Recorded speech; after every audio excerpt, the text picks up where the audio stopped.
एक बार एक बात सुना दे आपको। एक संत जी थे, अच्छे थे, तो क्योंकि मन को जीतना बहुत मुश्किल है, बेचारे कहते थे कि मैं अपने आप को थोड़ा समझते थे कि मैं भजन करता हूँ। हाँ, एक दिन क्या हुआ, एक लड़की जो थी बड़ी तेज थी और महात्मा की परीक्षा लेने के लिए गई, ध्यान देना। और वो लड़की महात्मा जी के पास गई तो महात्मा जी से कहा, महाराज जी हमें आज यहाँ विश्राम कर लेने दो। महाराज जी ने कहा, बेटी यहाँ तो आश्रम है, अब रात में तुम्हारा यहाँ क्या काम है? बोले, महाराज मैं तो तुम्हारी बेटी है, तुम मेरे पिता हो, तो बेटी और पिता का क्या कोई दिक्कत तो है नहीं है, तो आपकी बेटी हम रात में कहाँ जाएं, हमें रात में विश्राम कर लेने दो। महाराज जी ने कहा, तो ठीक बेटी एक काम करो, अच्छे संत थे, बोले आप अंदर से अपनी कुंडी बंद करो और आराम से लेटो और हम सब लोग बाहर सोएंगे।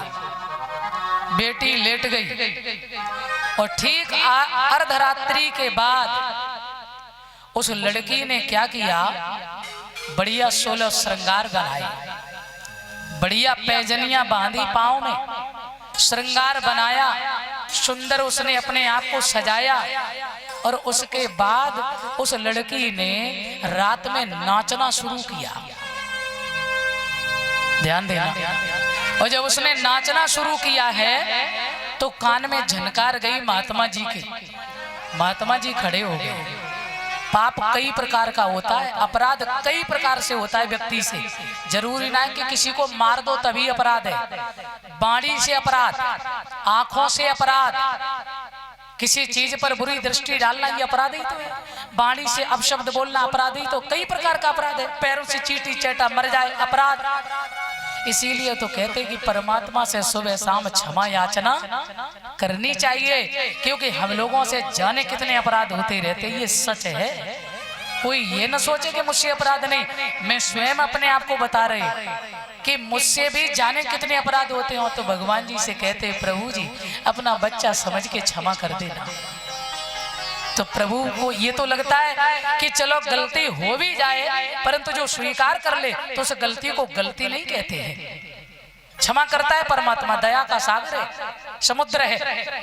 अब आ जाइए वहीं, महात्मा जी ने झनकार सुनी तो सुनते रहे थोड़ी देर। और ये तो एक ऐसा है, एक संगीत कला एक ऐसी चीज है, इसमें ज्यादा से ज्यादा लोग मोहित हो ही जाते हैं। महात्मा जी का मन विचलित। महात्मा जी चढ़े छत पे और जाल के अंदर से देखने लगे, सो लड़की इतनी सुंदर, इतनी सुंदर। तो कहते हैं, देखना इंद्रियों के न घोड़े भगे, इनमें हरदम ये संयम के कोड़े लगे। अपने रथ को उस मार्ग बढ़ाते चलो, कृष्ण गोविंद गोपाल गाते चलो। प्यारे, महाराज जी ने देखा रंग स्वरूप और उस लड़की की सजावट, और जब वो नृत्य कर रही है तो महाराज जी का मन विचलित होने लगा। उन्होंने कहा, बेटी कुंडी खोल, कुंडी खोल। लड़की ने कहा, पिताजी आपने तो कहा था कि कुंडी मत खोलना, कोई बुलाता रहे रात में, तुम तो अंदर सो जाओ। बोले, ना ना ना महात्मा जी क्षमा कर दो। नहीं खोला। अंत में महात्मा जी कुंडी खटकाते खटकाते परेशान, और लास्ट में देखो मन कितना बड़ा हाथी होता है।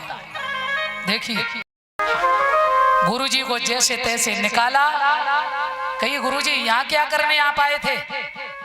तो गुरुजी रोने लगे, बेटा मैं तो आज तक जान रहा था कि मैं बहुत बड़ा संत बन गया हूँ, मैं जान रहा था मैं बहुत बड़ा साधक बन गया हूँ। बेटी के चरणों में गिर पड़े और बोले, मुझे क्षमा कर देना पुत्री, आज तूने बहुत बड़े अपराध से मुझे बचा लिया है।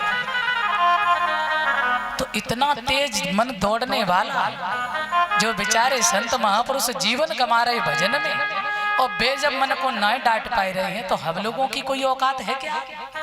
कोई सरल बात है क्या?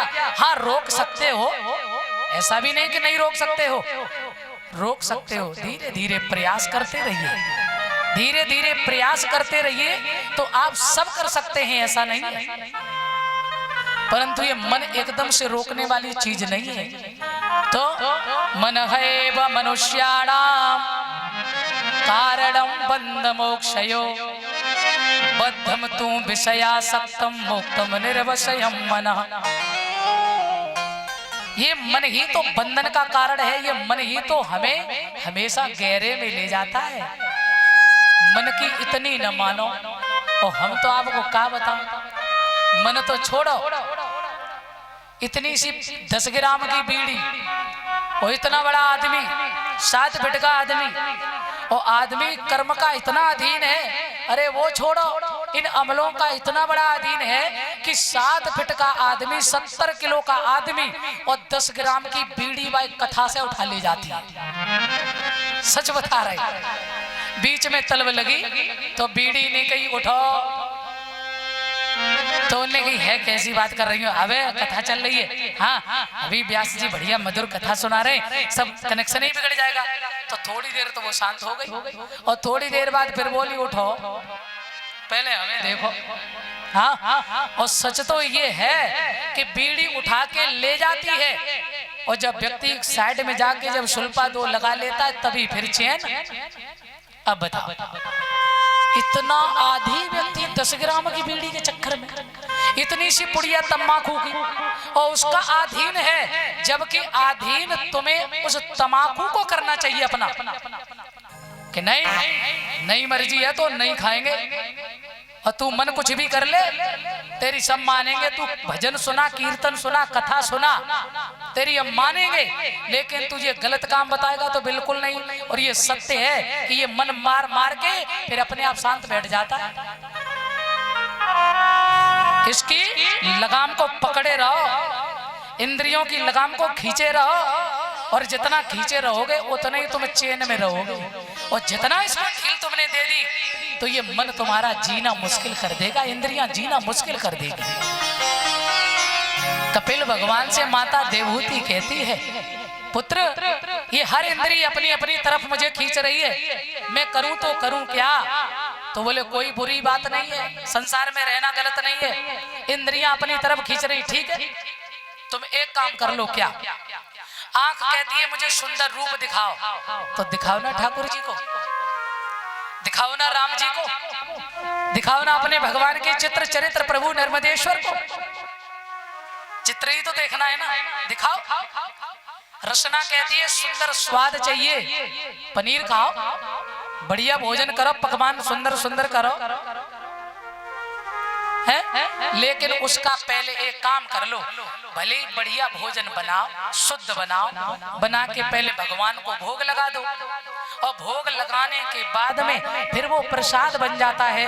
फिर वो प्रसाद आप पाएंगे तो आपकी बुद्धि और आपका मन जो है वो बिगड़ नहीं सकता है जल्दी, क्योंकि आपको याद रहेगा ना कि प्रभु का प्रसाद पाया है?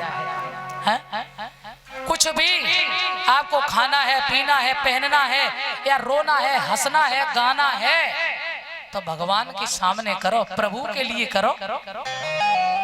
रोना भी है उस पार ब्रह्म से रो, जो आंसुओं को ऐसे पहुंचता है, दुनिया में कोई ऐसा पहुंचने वाला नहीं है। मैं सच बता रहे, मैं तो आप कहते हैं आपकी बेटी है, आपकी बहन है, मैं कोई शास्त्री नहीं, विद्वान नहीं, और ये सत्य है कि इतना आप सबका पवित्र आशीर्वाद है। हमने देखा है, कौन कहता है भगवान आते नहीं, सच्चे दिल से प्रभु को बुलाते नहीं, और क्यों कहते हो भगवान आते नहीं? बुलाओ तो सही। और जिसने जिसने बुलाया भगवान गए कि नहीं गए? सब प्रमाण आपके सामने, भागवत क्यों सुनाई जा रही है कि इन प्रमाणों को सुन करके तुम्हारी बुद्धि पॉजिटिव हो, और तुम्हारा मन जो है ना वो भगवान की तरफ जुड़े, तुम्हारा मन परमात्मा से जुड़े। ये सब भागवत का इतना ही तो काम है, और क्या है? कीर्तन करो सुबह शाम, जब समय मिले करो जरूर। ये मानव योनि सार्थक करनी है तो